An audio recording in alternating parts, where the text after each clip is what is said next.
안녕하십니까? 2025년 8월 26일 화요일 인도네시아 헤드라인 시작합니다. 첫 번째 소식입니다.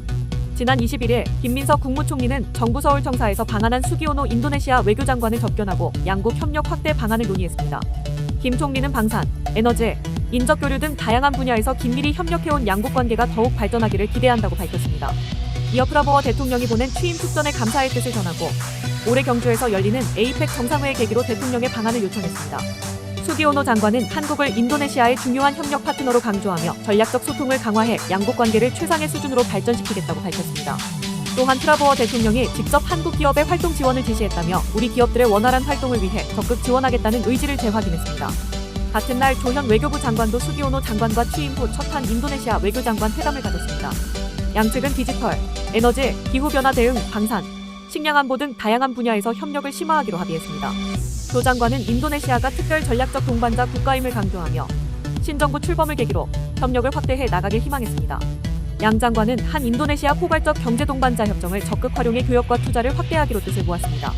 조 장관은 인도네시아에서 활동 중인 2,300여 개 한국 기업에 대한 지원을 요청했고 수기오노 장관은 각별한 관심과 지원을 약속했습니다.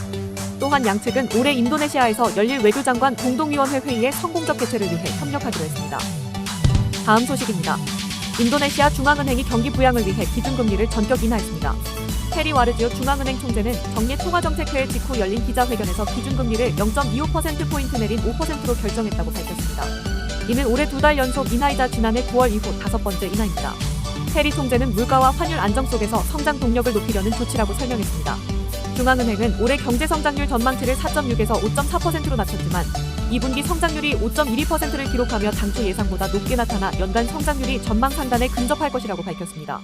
특히 하반기에는 수출 호조와 정부 지출 확대가 경제를 견인할 것으로 전망했지만 여전히 경제 잠재력 대비 실제 성장률은 낮다고 지적했습니다. 이번 조치는 글로벌 중앙은행들이 완화적 기조를 유지하는 흐름과도 맞닿아 있습니다. 중앙은행은 미국 연방준비제도가 하반기에 각각 0.25%포인트씩 두 차례 금리를 인하할 것으로 내다봤습니다.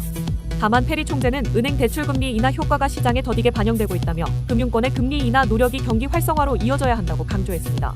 전문가들은 이번 결정을 인도네시아 경제에 필요한 비둘기파적 전환으로 평가했습니다.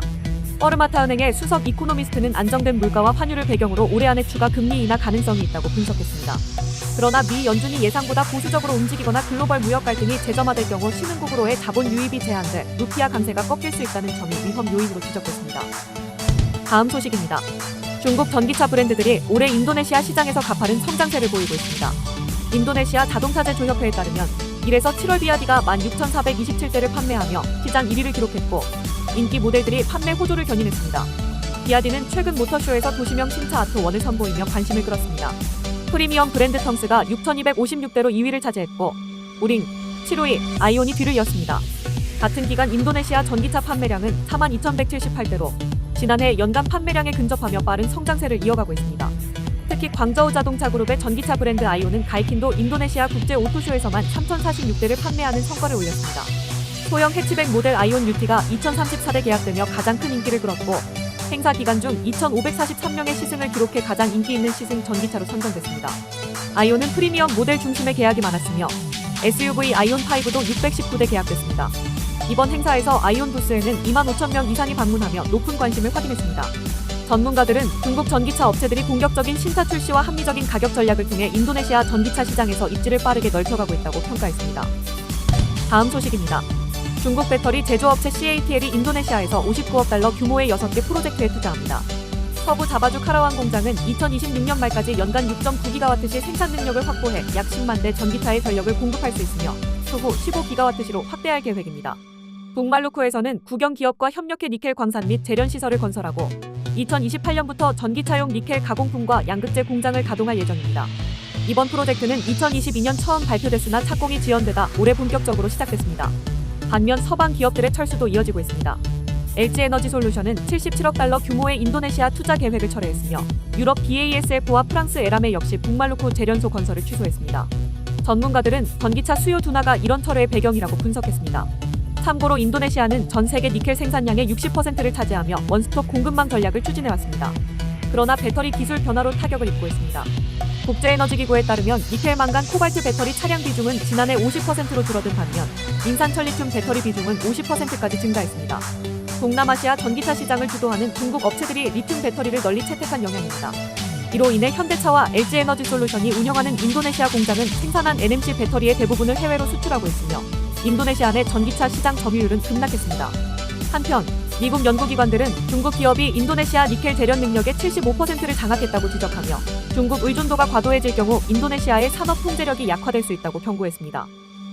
다음 소식입니다. 인도네시아산 냉동새우에서 방사성 물질 세슘 137이 검출돼 미국 식품의약국이 해당 제품에 대한 판매 중단과 회수 조치를 내렸습니다. 블룸버그 통신에 따르면 문제의 제품은 월마트 자체 브랜드 그레이트 밸류로 미국 주요 항구를 통해 수입됐습니다. 세관국경 보호국은 로스앤젤레스, 휴스턴, 사바나, 마이애미 등 4개 항구에서 들여온 새우에서 세슘 137을 발견했습니다. 검출된 농도는 68 베크렐/kg으로 기준치를 밑돌았지만 FDA는 장기 노출 시 암 발생 위험이 커질 수 있다며 소비자와 유통업체의 폐기를 권고했습니다. 문제의 새우는 인도네시아 가공업체 바하리 마크무르 세자티가 수출했으며 미국 13개 주 월마트 매장에서 판매된 것으로 확인됐습니다. FDA는 비위생적 제조 포장 과정에서 방사성 물질 오염이 발생했을 가능성을 제기하며 인도네시아 당국과 공동 조사에 나섰습니다. 월마트는 해당 제품 판매를 즉시 중단하고 회수 절차에 착수했습니다. 회사 측은 고객 안전을 최우선으로 삼아 소비자 피해 최소화에 주력하겠다고 밝혔습니다. 다음 소식입니다. 서부 자바 버카시에서 규모 4.9의 지진이 발생해 자카르타 수도권 전역이 흔들렸습니다. 이번 지진은 21일 오후 7시 54분에 버카시 남동쪽 19km, 깊이 10km 지점에서 발생했으며 까라완과 반둥까지 진동이 감지돼 주민들이 긴급 대피했습니다. 수도권 광역전철과 자카르타 반둥 고속철 운행이 일시 중단되는 등 공공서비스에도 차질이 빚어졌습니다.